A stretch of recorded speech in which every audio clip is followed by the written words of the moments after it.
नमस्कार दोस्तों, मैं विकास शाक्य एक बार फिर से आप सबका स्वागत करता हूं अपने चैनल पर। और आज हम डिस्कस करने जा रहे हैं अष्टावक्र गीता के अध्याय 18 के श्लोक नंबर 33 और 34 को। ठीक है, तो आइए शुरू करते हैं। और शुरू करने से पहले मैं हर बार की तरह आपको बता दूं कि अगर आपको आध्यात्मिक जो अध्ययन है, आपको अपना आध्यात्मिक स्वाध्याय अगर शुरू करना है, अगर आप स्वयं से भगवत गीता पढ़ रहे हैं, कोई गुरु अभी आपको मिला नहीं है, स्वयं से भगवत गीता पढ़ रहे हैं, स्वयं से ही शास्त्रों के अर्थ, वेदों पुराणों में लिखी बातों को समझने का प्रयास कर रहे हैं, या फिर जो उपनिषद हैं उन्हें भी अगर आप समझने का प्रयास कर रहे हैं, तो सबसे पहले तो आप दो चीज़ें कर जाइए। पहली चीज़ तो ये कि भगवत गीता के माध्यम से आप चैप्टर नंबर 13 और 14 को पढ़ जाइए। चैप्टर नंबर 13 और 14 के माध्यम से आप परा अपरा प्रकृति के 24 तत्व, इन्हीं 24 तत्वों में 3 गुण होते हैं, सत रज और तम। उसके अलावा मन बुद्धि और अहंकार, ये तीनों भी उसी 24 तत्वों में होते हैं। ठीक है, और 3 गुण भी 24 तत्वों में ही होते हैं। तो ये सभी 24 तत्व किस तरह से रिएक्शन करते हैं हमारे शरीर में, जो ये 24 तत्व होते हैं ये किस तरीके से रिएक्शन करते हैं परा प्रकृति में, जो अपरा प्रकृति में जो चित्त होता है, अपरा प्रकृति में जो चित्त होता है, जिसमें वासना की लहरें उठती हैं और जिसकी वजह से हमारे मनोमय कोश में क्या होती हैं, वासनाएं एकत्र होती हैं, और किस तरीके से वो हमें तरह तरह के कर्म करने को प्रेरित करती हैं। इन सब के विषय में आप अध्याय 13 और 14 के माध्यम से जब आप समझ लेंगे तो आपको चीजें समझना काफी हद तक आसान हो जाएगा, क्योंकि सत रज और तम यही 3 गुण हैं जिनके अंतर्गत स्थित होकर के हम अपने मन में वासनाएं इकट्ठी करते हैं। जिस गुण के अंतर्गत रह करके हम वासना इकट्ठी करते हैं, उसी गुण के अंतर्गत रह करके हमें कर्म करने की प्रेरणा मिलती है और उसी तरह के कर्म हम करते हैं। हम कुछ भी अपने आप नहीं करते, हमारे मन में जो प्रेरणा उत्पन्न होती है उसी प्रेरणा के वशीभूत होकर के हम कर्म करते हैं। कभी भी हमारा अपना विचार कोई नहीं होता। हमारा कोई भी विचार अगर हमारे मन में आया है तो हम ये नहीं कह सकते कि ये मेरा विचार है। ये विचार हमारे मन की प्रेरणा से आया है। अगर मेरा मन करता है कि मैं किसी लड़की के चेहरे पे तेजाब फेंक दूं कि यार इसने तो मेरा प्रपोजल स्वीकार नहीं किया, मुझे इसके चेहरे पे तेजाब फेंक देना चाहिए, तो निश्चित ही मैं एक बहुत ही घृणित व्यक्ति हूं और मेरे मन में ये वासना है उस किसी भी तरीके से उस लड़की को पालूं। इस वासना की वजह से ही, इस वासना ने ही मेरे लिए प्रेरणा का काम किया है और इसी प्रेरणा की वजह से ही मैं ये घृणित काम करने के लिए प्रेरित हुआ हूं। और अब जो भी कर्म करूंगा, जो भी मेरे मन में प्लानिंग बनेगी, जो भी विचार आएगा, वो विचार मेरा अपना नहीं था, वो मेरी इस वासना की वजह से था। तो जो वासना हमारी है वही हमारा चरित्र और वही हम होते हैं। हमारे कर्म ही हमारा चरित्र और हम कर्म ही होते हैं। हमारा चरित्र, हमारी वासना, हमारा कर्म ही निर्धारित करते हैं। इसी वजह से आप कभी ये नहीं कह सकते कि ये सारे कर्म, तो जब आदमी को थोड़ा ज्ञान होने लगता है, उसे कुछ ज्ञान की बातें बताई जाती हैं, जैसे कोई मूर्ख हो अगर उसे ज्ञान की बातें बताई जाएं कि हाँ यार ये तुम खुद नहीं करते, ये तुम्हारी वासनाओं की वजह से तुम करते हो, तो फिर कहता है कि जब मैं करता ही नहीं तो मुझे सजा क्यों मिलती है। कुछ ऐसे भी महामूर्ख आपको मिल जाएंगे कि मैं तो कुछ करता ही नहीं, सब भगवान करते हैं। लेकिन वो ये प्रेरणा के सिद्धांत को नहीं जानता कि ये जितनी भी वासनाएं हैं यही प्रेरणा का काम करती हैं, और हमने अगर इनसे दूर होने का कोई उपाय नहीं किया है तो ये शरीर हमें इसीलिए दिया गया है कि इन वासनाओं से दूर होने के हम उपाय करें, अपने आप को नियंत्रित करें। ये शरीर इसीलिए दिया गया है कि ये नियंत्रित किया जा सके। इस शरीर के भीतर ही वासनाओं को नियंत्रित भी किया जा सकता है और इसी शरीर के माध्यम से अनियंत्रित वासनाओं के भोग की तरफ भी आप भाग सकते हैं। ये शरीर ही इन वासनाओं से मुक्त करने का या इन वासनाओं की ओर ले जा करके आपको और अधिक नीचे गिराने का मार्ग खोलता है। इसीलिए कभी भी आप ये नहीं कह सकते कि कर्म तो आपके भीतर से परमात्मा की प्रेरणा से हो रहा है, आप तो कुछ कर ही नहीं रहे तो आपको सजा नहीं मिलेगी। नहीं, ये शरीर आपको इसीलिए दिया गया है। ये कर्तव्य जो आपके कर्म है कि आप कम से कम नियमों से रह करके, आप एक उचित सामाजिक आचरण का पालन करके आप अपने आप को वासनाओं से मुक्त कर सकें, अपने मनोमय कोष से इन वासनाओं को फ्री कर सकें, ताकि समाज के लिए भी एक कल्याणकारी व्यक्ति हो। और अपना कल्याण तो आप करेंगे ही, क्योंकि अंततः क्या होगा, अंततः आप अपने वास्तविक बोध यानी आत्मा की ओर आएंगे।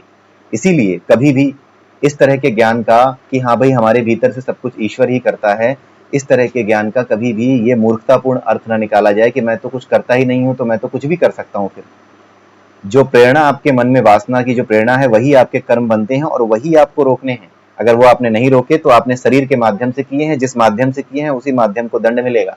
मत कहिए कुछ, ठीक है। तो कुछ ऐसे महामूर्ख मिलते हैं। अभी मैंने कुछ दिन पहले एक वीडियो देखा था, अपने आप को नास्तिक कहता है लेकिन असल में वो एंटी हिंदू है। मोस्ट ऑफ द जो एथिस्ट हैं, बहुत से जो नास्तिक खुद को कहते हैं, वो एंटी हिंदू ही हैं। ठीक है, वो केवल और केवल गलत विचारधाराओं से, लंपट जीवन से प्रभावित है। लंपट जीवन के दार्शनिक, जो लंपट जीवन का दर्शन होता है उससे प्रभावित है। और ऐसे लोग बड़े खतरनाक हैं। और ऐसे ही लोग इस तरह की फालतू बातें करते हैं क्योंकि उनका मतलब ये नहीं होता कि उन्हें कोई समझा दे, उन्हें समझना है ही नहीं, वो महामूर्ख हैं। वो पहले से ही अपने आप को विद्वान समझे बैठे हैं, उन्हें कुछ नहीं समझना है। उन्हें केवल और केवल सनातन धर्म की या हिंदू धर्म की जो वैधता है उस पर चोट करनी है, ताकि इसमें लिखी बातों पर लोग ध्यान देना बंद कर दें, इसको ऐसे समझे कि अरे ऐसी बातें लिखी गई हैं, बहुत पुरानी बातें ऐसे लिख दी हैं किसी ने, ये पॉसिबल थोड़ी है, प्रैक्टिकल थोड़ी है, ऐसा कैसे हो सकता है कोई कि हमारे भीतर से कोई काम कर रहा है, काम तो हम कर रहे हैं। लेकिन वो इस साइंस को नहीं जानता कि जो भी काम वो करता है वो अपने मन की वासना की प्रेरणा से ही करता है। मैं किसी को गोली मारने जा रहा हूं तो दुश्मनी की वासना मेरे अंदर है, घृणा की वासना, द्वेष की वासना मेरे अंदर है, तभी तो मैं गोली मारने जा रहा हूँ, निर्णय तभी तो ले रहा हूँ। तो निर्णय लेने वाला जो मेरे अंदर जो व्यक्ति बैठा हुआ है, जो हम निर्णय ले रहे हैं इस शरीर से कर्म करने के लिए, उसके भीतर जो वासना है, द्वेष की जो वासना है, वो द्वेष की वासना किस वजह से आई है? क्योंकि मैंने अपने आप को इस अभ्यास में लगातार रखा है कि कोई चीज मुझे नहीं मिली तो मुझे बुरा लगना चाहिए, ठीक है, कोई अगर असफलता मिल गई तो दुखी होना चाहिए, सफलता मिल गई तो पागल हो जाना चाहिए। इस तरह के अभ्यास से अभ्यस्त हो चुका हूँ। जब इस तरह के अभ्यासों को मैं छोड़ दूंगा, चाहे ज्ञान योग के माध्यम से, चाहे कर्म योग के माध्यम से, चाहे भक्ति योग के माध्यम से, तब क्या होगा, ये धीरे धीरे वासनाएं शांत होने लगेंगी, द्वेष शांत होने लगेगा। या फिर अपने आप को केवल अपने कर्म में डुबा दूं और बाकी किसी भी चीज को, चाहे मुझे सफलता मिल रही हो असफलता मिल रही हो, उन चीजों की चिंता किए बिना बिल्कुल लगा रहूं अपने कर्म में, तो भी मैं इन चीजों से मुक्त होता चला जाऊंगा। इसी को कर्म योग कहते हैं कि कर्म करते जाओ, सोचो मत, जो सामने आया है, जो प्रवृत्ति से तुमने कमाया है, तुम वैज्ञानिक बने हो तो वैज्ञानिक के कर्म करो, तुमने कुछ अच्छा पकाना सीखा है, अच्छे हलवाई बने हो तो हलवाई का कर्म करो, कोई भी कर्म करो, तुम उसमें विशुद्ध हो जाओ, बिल्कुल एकदम पक्के हो जाओ, फिर देखो जीवन की समस्याओं की तुम्हें चिंता नहीं करनी पड़ेगी, अपने आप आपको जीवन में जो आवश्यकताएं हैं वो पूरी होती रहेंगी, और साथ ही साथ आप समाज के लिए भी एक बेहतर व्यक्ति बने रहोगे। दूसरों के प्रति घृणा, दूसरों से द्वेष, इन भावनाओं से भी आप दूर होते चले जाओगे अगर आप अपने काम में ध्यान रखते हो। अगर आप ज्ञान योग की ध्यान तरफ जाना चाहते हो, तो अगर आप केवल अपने ज्ञान में, जो ज्ञान आपको मिल रहा है, जो पढ़ाई आप कर रहे हो, जो ज्ञान आपको गुरु के माध्यम से मिल रहा है, वो ज्ञान अगर आप बिना किसी इस बात के कि हाँ मैं कितना जान गया, मुझे कितना पता चल गया, मैं उससे ज्यादा जान गया कि नहीं, मैं उससे कम जान गया कि नहीं, कई बार होता है ना कि ये हमारे गुरु हैं, इन गुरु के वो प्रिय शिष्य हैं क्योंकि वो कुछ ज्यादा जानता है, तो अपना उद्देश्य, ये व्यक्ति, ये जो दूसरा शिष्य है, वो उस शिष्य से स्पर्धा करने में लगा देता है, उस शिष्य से कंपटीशन करने में वो लग जाता है, बजाय इसके कि वो सिर्फ ये देखे कि उसे अपने मार्ग में केवल बिना सोचे समझे कि कितनी देर हो रही है, कितनी जल्दी उसे मिल रहा है, बिना सोचे समझे कि वो किससे कम है, किससे ज्यादा है, केवल अपना काम करता जाए। ये चीजें जब अभ्यास में आती हैं तो इसको ज्ञान योग कहते हैं। जब व्यक्ति भक्ति करता है तो उसे भक्ति योग कहा जाता है। तो इन सब के माध्यम से जब तक वो अपने मनोमय कोश से इन वासनाओं को दूर नहीं करता, तब तक वो अपने वास्तविक रूप को नहीं जान सकता, और इस तरह की बेवकूफी भरी बातें करना बंद नहीं कर सकता कि जब सब कुछ ईश्वर की प्रेरणा से ही मेरे भीतर से हो रहा है तो मैं दोषी कैसे हुआ। ये दोष आपका ही है, क्योंकि ये शरीर ही दोष है, और ये दोष आपको शरीर इसीलिए मिला है क्योंकि आपके मन में वासनाएं थी। अगर ये वासनाएं समाप्त हो जाती तो फिर शरीर की आवश्यकता नहीं रहती, आप जन्म ही नहीं लेते। क्योंकि हमारी जो एनर्जी होती है, ये जो आत्मा की एनर्जी है, ये कांस्टेंट होती है, जिसे हम आत्मा कहते हैं, इसकी कांस्टेंट एनर्जी है, ये कभी नहीं बदलती, किसी चीज से नहीं बदली जाती। लेकिन ये जो मनोमय कोश में एनर्जी है, इसकी भी अपनी एक एनर्जी है, इसको हम रिप्रेजेंट करते हैं ईवी, वी का मतलब वेरिएबल। तो ये जो एनर्जी होती है ये वेरिएबल होती है, और ये कैसे चेंज होती है, जैसी वासनाएं आप अपने मन में इकट्ठी करते जा रहे हो उसी तरह से ये एनर्जी चेंज होती जाएगी, और इन दोनों का जो रिजल्टेंट होगा, इस रिजल्टेंट एनर्जी की एक स्पेसिफिक वेवलेंथ होगी, इसकी एक स्पेसिफिक फ्रीक्वेंसी होगी। और आपको पता है कि हर एनर्जी, कोई भी एनर्जी, जब भी हम किसी भी एनर्जी की बात करते हैं तो वो किसी ना किसी फ्रीक्वेंसी की वेव से ही रिलेटेड है, कोई ना कोई फ्रीक्वेंसी है हर एनर्जी की। फ्रीक्वेंसी है तो वहां पर वेवलेंथ भी है, वहां पर जो है अलग तरीके की ऊर्जा भी है, तो जैसी फ्रीक्वेंसी वैसी ऊर्जा। तो हमारी जैसी फ्रीक्वेंसी हो गई, और आपको पता है कि फ्रीक्वेंसी ऊर्जा दोनों जुड़े हुए हैं, और ऊर्जा ही क्या होती है, मैटर में कन्वर्ट होती है। जब आप खाना खाते हो तो ऐसा तो है नहीं कि जो रोटी आपने खाई वो आपकी कमर में जाके फंस गई इसलिए आपकी कमर चौड़ी हो गई, नहीं। जो रोटी आप खाते हो, जो सब्जी आप खाते हो, जो खाना आप खाते हो, उससे निकलने वाली ऊर्जा वो पदार्थ में, मैटर में कन्वर्ट होती है, और वो मैटर आप अपने अंदर से लाते भी नहीं हो, फिर चढ़ा कौन देता है। इसका मतलब है कि एनर्जी मैटर का निर्माण अपने आप कर लेती है, कन्वर्ट हो जाती है। आप बाहर से तो मांस लाते नहीं हो, आपका शरीर आज पतला दुबला है, आज मैं थोड़ा सा पतला दुबला दिखता हूँ, हो सकता है मैं उल्टी सीधी चीजें खाना शुरू कर दूं तो एक महीने में ही तोन निकल जाए। अब इस तोन पे मांस है क्या, मेरे अंदर था नहीं, जो एनर्जी मैंने खाने से प्राप्त की उसी एनर्जी की वजह से वो तोन बढ़ गई, ठीक है, मेरे शरीर पे मांस चढ़ गया। तो एनर्जी ही मैटर में कन्वर्ट होती है। अब होता यह है कि ये एनर्जी तो कांस्टेंट है, जो आत्मा की एनर्जी है, ये शांत है, शून्य है, कुछ भी नहीं है, इसके पास सब कुछ है, फिर भी ये कुछ नहीं है, कोई योगदान नहीं देती है आपके शरीर के निर्माण में। लेकिन ये जो एनर्जी है मनोमय कोष में, जो वासना है, इस वासना के अंतर्गत एक सिंपल सा एग्जांपल लीजिए। अगर इस वासना के अंतर्गत रहते हुए आपने खाना ज्यादा शुरू कर दिया, आपने खाने की लत लगा ली, उल्टा सीधा खाना, भाई जीभ का स्वाद ही तो खाने की तरफ भेजता है। आप इसी चक्कर में कुछ ऐसी चीजें खाने शुरू कर दिया आपने जो स्वाद में अच्छी लगती हैं। आप उस स्वाद के चक्कर में क्या हो गया, अब इसकी एनर्जी बदलती जाएगी। क्यों? क्योंकि स्वाद की इच्छा भी क्या है, एक वासना है, और इस वासना की वजह से ये एनर्जी बदलने का काम अब शुरू हो गया। आपने खाना शुरू कर दिया, कर्म करना शुरू कर दिया, स्वाद मिला, आनंद मिला। अब उस जैसे ही आनंद मिला, उस स्वाद को पाकर के, वैसे ही उस स्वाद के प्रति चेष्टा, उस स्वाद के प्रति आसक्ति और बढ़ गई। अगली बार आप फिर खाएंगे, ठीक है। ऐसे करते करते ये एनर्जी, जो आसक्ति की एनर्जी है, जो वेरिएबल है, ये बदलती जाएगी, और अंत में ये जो रिजल्टेंट एनर्जी है, इसमें मुख्य पोर्शन जो ईवी है उसी का होता है। और यही एनर्जी जब आप मर जाएंगे, जब आपके शरीर की सारी क्रियाएं समाप्त हो जाएंगी, ये पूरा का पूरा मैटर ही है, एक दिन ये समाप्त हो जाना है। जब ये समाप्त हो जाता है तो बाहर का जो कोश है, जिसे अन्नमय कोश कहते हैं, आपने ये पढ़ा होगा। ये शरीर के 5 कोश भी आपने पढ़े होंगे अगर आपने भगवत गीता को हमारे फॉलो किया है। नहीं तो फिर जो चैप्टर नंबर 13 और 14 है, उसमें भी हम लोगों ने इस चीज को डिस्कस किया है। और अगर नहीं डिस्कस किया है तो आप इसे जान लीजिए कि ये अन्नमय कोश है, ये आपका प्राणमय कोश है, ये मनोमय कोश है, ये ज्ञानमय कोश है, ये आनंदमय कोश है। तो जो बाहर का आपका बाहर का कोश है, एक मिनट, एक फोन आने लगा।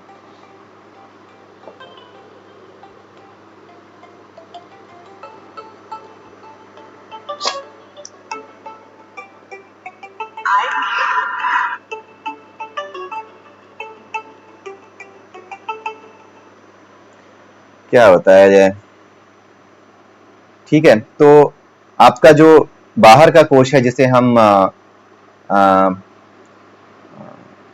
अन्नमय कोश कहते हैं, इस अन्नमय कोश का ही नाश होता है जब आपकी मृत्यु होती है, ठीक है। मृत्यु के बाद आपके अन्नमय कोश का नाश हो जाता है, लेकिन भीतर के जो कोश हैं, जैसे ये आपका प्राणमय कोश है, ये आपका मनोमय कोश है, ये आपका ज्ञानमय कोश है, और ये आपका आनंदमय कोश है। इन चारों कोशों में से कोई, बाकी के अंदर चारों कोशों में से कोई भी कोश नष्ट नहीं होता, केवल बाहर का कोश नष्ट होता है। तो जब बाहर का कोश नष्ट हो जाता है तो ये पूरा का पूरा जो प्राणमय से लेकर के आपका आनंदमय कोश तक का जो पुंज है, ये एक एनर्जी सोर्स बन करके, ये यही एनर्जी के फॉर्म में, कौन सी एनर्जी, जो रिजल्टेंट एनर्जी है ईवी और ईसी की, ये जो रिजल्टेंट एनर्जी है, यही एनर्जी एक नया शरीर खोजती है। और जैसी वासना इसमें है, ठीक है, द्वेष की वासना रखी है, स्वाद की वासना रखी है, जिस तरह की वासना रखी है, जिस तरह की प्रवृत्ति आपने बनाई है, वासना की वजह से आपकी प्रवृत्ति भी चेंज हो जाती है। अगर आपकी वासना केवल खाने में है तो आप जानवरों जैसी प्रवृत्ति वाले हैं। अगर आपकी वासना केवल और केवल किसी को देख लिया, किसी अपोजिट सेक्स के व्यक्ति को देख लिया और उसे पाने की इच्छा की है, तो आप जानवरों की प्रवृत्ति वाले हैं। तो जैसी प्रवृत्ति, ये रिजल्टेंट वासनाओं का नहीं होता, वासनाओं से जो बनने वाली प्रवृत्ति है, उस प्रवृत्ति को रिजल्टेंट के रूप में सामने रखा जाता है। वही प्रवृत्ति ही रिजल्टेंट के रूप में, जो जितनी वासनाएं हैं, उन सभी वासनाओं से जो प्रवृत्ति बनती है, उस प्रवृत्ति के अनुसार ही ये ऊर्जा कन्वर्ट हो जाती है। और यही ऊर्जा बाद में जाकर के किसमें कन्वर्ट होती है, पदार्थ में कन्वर्ट होती है। और जिस तरह का पदार्थ आपको चाहिए, जैसी प्रवृत्ति आपकी बन गई है इन सभी वासनाओं की वजह से, जैसा पदार्थ आपको उपयुक्त है आपके लिए, वैसा ही पदार्थ, यानी वैसी ही योनि या फिर वैसा ही शरीर आपको मिल जाएगा। ये नियम होता है, यही सिंपल सा साइंस है इसका। इसीलिए भगवत गीता के 13वें और 14वें चैप्टर के माध्यम से अगर आपने परा अपरा प्रकृति के 24 तत्वों को समझ लिया, मन बुद्धि अहंकार को समझ लिया, उसके अलावा आपने केन, मुंडक और मांडुक्य उपनिषद की जानकारी ले ली, तो आपको आध्यात्मिक अध्ययन में काफी सहूलियत हो जाएगी। ठीक है, मैं जरा एक बार आगे चलता हूं इसमें, ठीक है, जस्ट अ मिनट, मुझे एक बार आगे चल के ये देखना होगा कि कैमरा सही सेट है या नहीं। सो लेट मी सी, हाँ कैमरा सही है, बस लाइट मेरे चेहरे पे थोड़ी कम आ रही होगी क्योंकि मैंने कैमरे जो मेरा मोबाइल है उससे लाइट की हुई थी, लेकिन कॉल आ गया तो अब मैं उसको दोबारा सेट करने में समय बर्बाद नहीं करूंगा। ठीक है, आइए अब देखते हैं 33वां श्लोक, ठीक है, जिसकी बात हम कर रहे थे। 33वें श्लोक में अष्टावक्र जी क्या कहते हैं, अज्ञानी चित्त की एकाग्रता अथवा निरोध का बहुत अभ्यास करता है, लेकिन धीर पुरुष सोए हुए व्यक्ति की तरह अपने स्वभाव में स्थिर रहकर कुछ करने योग्य नहीं देखता है। आई होप कि अब आपको ये जो टफ लैंग्वेज है ना अष्टावक्र गीता में, अब ये समझ में आने लगी होगी। आइए देखते हैं इसका डिस्क्रिप्शन किस तरीके से मैंने यहाँ पर लिखा है। ठीक है, पहले देखते हैं ये चीज जो लिखी हुई है, अज्ञानी चित्त की एकाग्रता अथवा निरोध का बहुत अभ्यास करता है। ये क्यों करता है? क्योंकि हमने ये चीज समझी है कि हमारा जो मनोमय कोश है उससे वासनाओं को दूर करना, यानी अपने अंतःकरण को शुद्ध करना ही हमारा प्रथम लक्ष्य है और वही हमारा मुख्य उद्देश्य होना चाहिए, क्योंकि जैसे ही वासनाएं शांत होती हैं वैसे ही आप अपने बोध को प्राप्त हो जाते हो। यानी जब तक एक भी वासना शेष है आप बोध को प्राप्त नहीं होगे। इसीलिए जो अज्ञानी होता है, जो ये जानता है कि उसे, जब ये निर्णय लेता है कि उसे अब अपने बोध को प्राप्त होना है, उसे भी अब आध्यात्मिकता के मार्ग पर आगे चलना है, तो वो क्या करता है कि वो इन्हीं चीजों का अभ्यास करता है जिसके बारे में उसे बताया गया है, यानी योग और साधना का अभ्यास वो शुरू करता है। कर्म योग, ज्ञान योग, भक्ति योग, उसके अलावा ध्यान योग, वो तरह तरह के ध्यान और धारणा, ये जो अष्टांग योग है, जो यम नियम प्राणायाम प्रत्याहार ध्यान धारणा समाधि, जो उसमें 8 जो टोटल अष्टांग योग में जो बताए गए हैं, 8 योग बताए गए हैं, उनके बारे में अभ्यास करता है, उनका अभ्यास करता है। तो ये सारी चीजें किसके लिए हैं? जब व्यक्ति अपनी यात्रा में आगे बढ़ रहा होता है।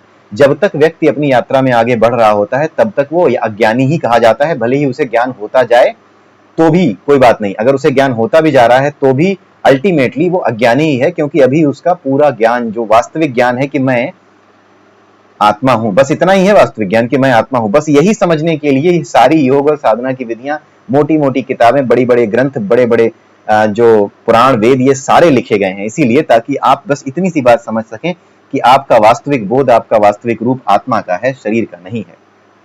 ठीक है। अज्ञानी तरह तरह के योग और साधना की विधियों से स्वयं का अंतःकरण शुद्ध करता है। तो ये जितने भी योग और साधना की विधियां हैं, हमने पहले ही समझा, और कई बार हम इस बात को कहते हैं कि जितने भी योग हैं, चाहे भक्ति योग हो, चाहे कर्म योग हो, ज्ञान योग हो, ध्यान योग हो, ये सारे के सारे योग, ये सारे के सारे योग, इनका एक ही लक्ष्य है कि हम अपने अंतःकरण को शुद्ध करें। इनका लक्ष्य ये नहीं है, क्योंकि इनके माध्यम से आत्मा को या बोध को प्राप्त नहीं हुआ जा सकता। इनके माध्यम से केवल अंतःकरण को ही शुद्ध किया जा सकता है। अंतःकरण की शुद्धि का ही उपाय है योग और साधना। ये अपने आप को आत्म रूप में जानने का उपाय नहीं है। जब आपका अंतःकरण शुद्ध होता है तब गुरु की कृपा से, अंतःकरण जब शुद्ध हो जाता है, जब गुरु जान जाता है कि हाँ इसका अंतःकरण शुद्ध है, तब गुरु की कृपा से गुरु ही इस मॉडस ऑपरेंडी को जानता है कि इस शुद्ध अंतःकरण को किस प्रकार से इस शिष्य को इसके वास्तविक बोध से परिचय कराया जाए, ये वही जानता है।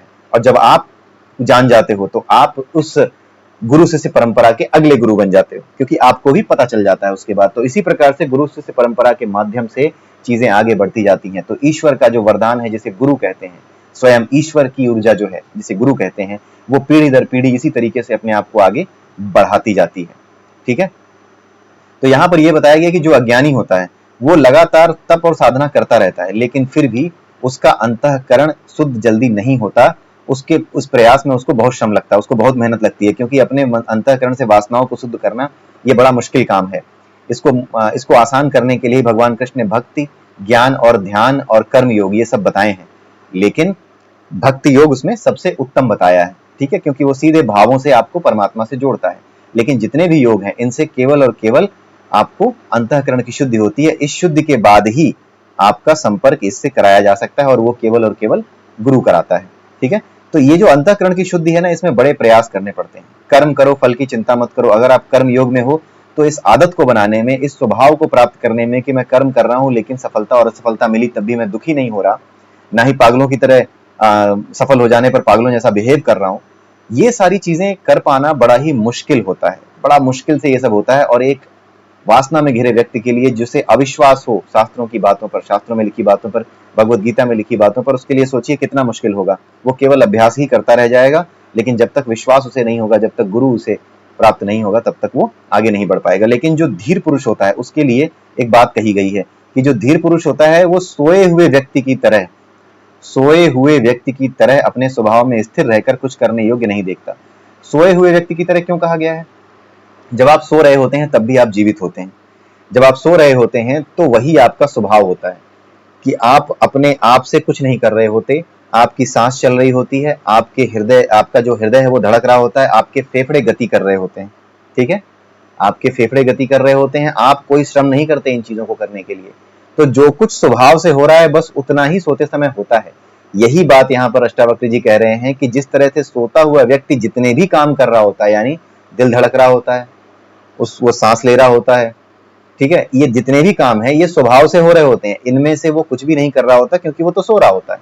इसलिए इसी प्रकार से जब कोई व्यक्ति अपना हर काम, इस संसार में अपना हर काम, चाहे वो ध्यान लगाना हो, चाहे वो अपने मन को एकाग्र करना हो, चाहे वो अपनी वासनाओं से मुक्ति पाने के लिए कर्म योग का अभ्यास कर रहा हो, चाहे भक्ति योग का अभ्यास कर रहा हो, चाहे ज्ञान योग का अभ्यास कर रहा हो, ये सारे के सारे अभ्यास उसके लिए बेकार होते हैं।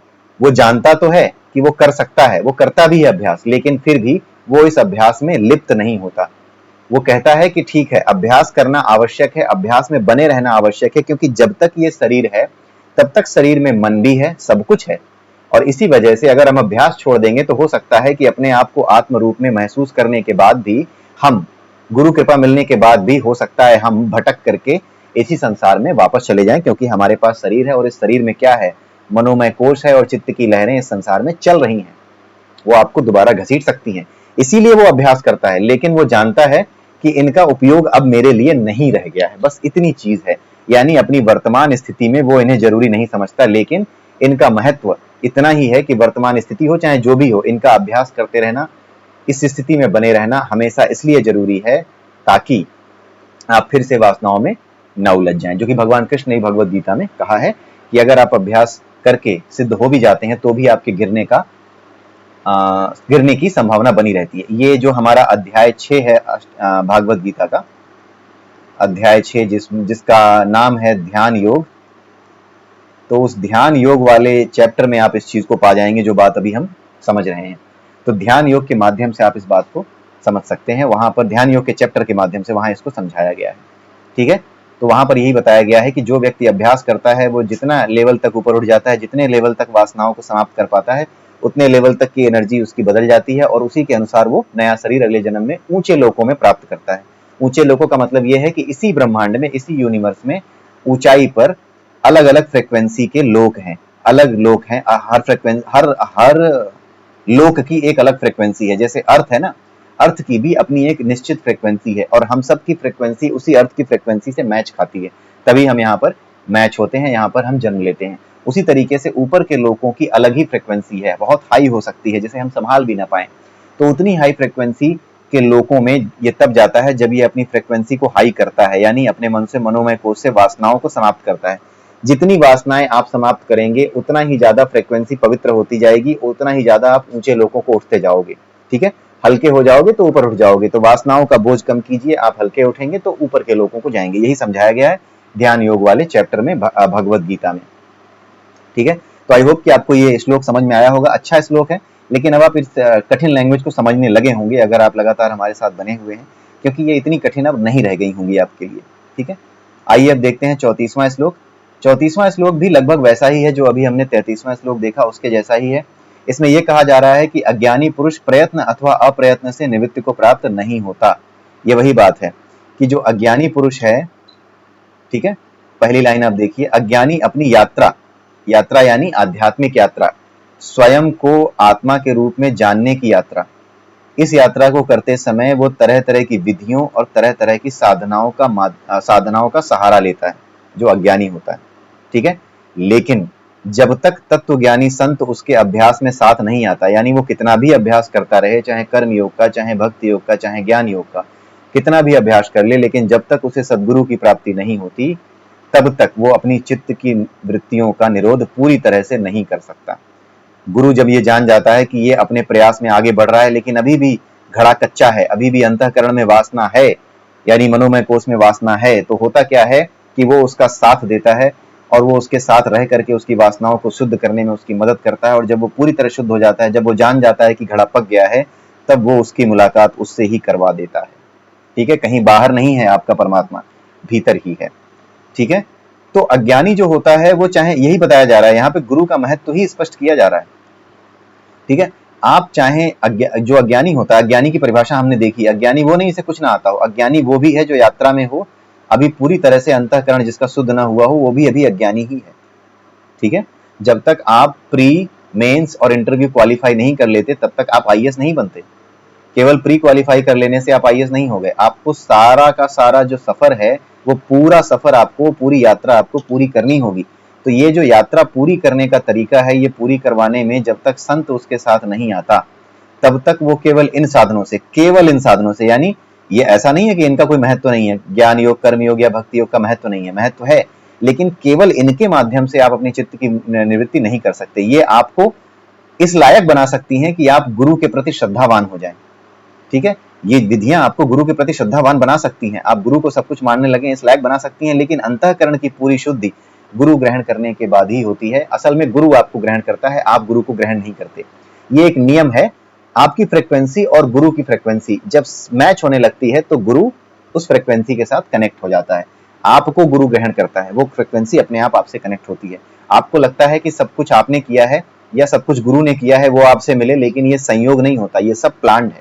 जो कुछ आपको संयोग लगता है वो सब प्लान्ड होता है as per the law of energy in this universe. उस एनर्जी को हम क्या कहते हैं? चेतना या आत्मा। और ये आत्मा किसका अंश है? परमात्मा का अंश है। तो ये जो ऊर्जा है, इसी परमात्मा के नियम के अनुसार ही आपकी मुलाकात आपके गुरु से होती है। वही फ्रीक्वेंसी का खेल है। जैसी फ्रीक्वेंसी आपकी है, जो गुरु की फ्रीक्वेंसी होती है, अगर उससे मिल गई तो गुरु नाम की ऊर्जा, जिसने एक शरीर लिया हुआ है, उस गुरु नाम की ऊर्जा में आप मिल जाओगे।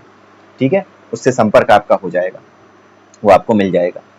अब बात करते हैं ज्ञानी की। यहाँ पे अष्टावक्र जी कह रहे हैं लेकिन जो ज्ञानी होता है वो केवल तत्व को निश्चय पूर्वक जानकर ही निमित्त हो जाता है। अब यहाँ पर ये देखिए, जो अज्ञानी होता है ना, वो केवल विधियों का पालन करता है। उसको विधियां बता दी जाती हैं कि ये पढ़ लो, वो कर लो, ये कर लेना। अगर तुम्हें मेडिटेशन करनी है तो मेडिटेशन ऐसे कर लेना, अपने मन को एकाग्र कर लेना। ठीक है, ये सारी चीजें उसको सिखाई जाती हैं। तुम कर्मयोग में रह लेना, तुम ज्ञान योगी बन जाओ, तुम भक्ति योगी बन जाओ, ये सब उसको सिखाया जाता है। ये सीख करके भी जब तक वो आत्म तत्व यानी आत्म नाम का जो तत्व है, जब तक वो उसे नहीं जानता और ये नहीं जानता कि ये आत्म नाम का तत्व किस तरह से पंच प्राण बन करके इस शरीर को जिंदा रखता है और किस तरह से मनोमय कोश में स्थित वासनाएं प्रेरणा का काम करती हैं, जो हमने शुरू में डिस्कस किया इस वीडियो के, तब तक वो इस तत्व को पूरी तरह से नहीं जान पाता। और ये पूरी तरह से जानने का काम कैसे होता है? वही संत वाली चीज जो हमने अभी डिस्कस की। जब तक उसे संत नहीं मिलते तब तक वो इस चीज को नहीं जान पाता। गुरु जब तक उसे नहीं मिलता तब तक वो नहीं जान पाता कि वास्तविक तत्व आत्मा है और वो तत्व कैसे काम करता है, वो ये समझ ही नहीं पाता। जब वो समझ ही नहीं पाता तो चाहे वो कितनी भी विधियों का अभ्यास करता रहे, ठीक है, कितनी भी विधियों का अभ्यास करता रहे, कोई फायदा नहीं होता। समस्या कहाँ है? समस्या ये नहीं है कि आप पेड़ के पत्ते काट रहे हैं और वो दोबारा उग जा रहे हैं। ठीक है, आपको अगर इस वासना के पेड़ को सुखाना है तो जो जड़ें हैं, वासना की जड़ें हैं, उनमें क्या पानी देना, क्या करना होगा? बंद करना होगा। जड़ों में पानी देना बंद करना होगा। पत्ते काटते रहने भर से लाभ नहीं होगा, क्योंकि जड़ों को पानी मिलता रहेगा तो पत्ते दोबारा उग जाएंगे। ठीक है, यही बात है। इसीलिए ये जो जड़ों को काटने का काम है, यही जो पानी देना बंद करने का काम है, इन जड़ों को सुखाने का काम है, यानी वासना की जड़ों को सुखाने का काम है, यानी कि तत्व ज्ञान प्रदान करने का जो काम है, यही कौन करता है? गुरु करता है। ठीक है, यही बात यहाँ कही जा रही है। जब आप गुरु को प्राप्त जब गुरु आपको तत्व ज्ञान दे देता है, जब वो अब आपको बता देता है कि ये इस तरीके से काम करता है, ये सारी की सारी चीजें इस तरीके से काम करती हैं, और आपको उसका अनुभव भी करा देता है या आपको उसका अनुभव भी हो जाता है, तब आप अपने आप जान जाते हो कि यही वास्तविक तत्व ज्ञान है और वास्तव में ऐसा ही होता है। क्योंकि ये अनुभव से ही तो है। अभी जो हमने समझा कि जो हमारे मन में वासना है, जो द्वेष है, या हमारे मन में अगर काम वासना है, किसी स्त्री को लेकर के कोई व्यक्ति कामुक हो गया, अगर उस स्त्री ने मना कर दिया तो लगता है उसके चेहरे पे तेजाब फेंक दूं, ये निर्णय किस तरह से हो रहे हैं? ये निर्णय केवल और केवल वासना की वजह से ही हो रहे हैं। ये निर्णय आपने लिए ही उस वजह से हैं।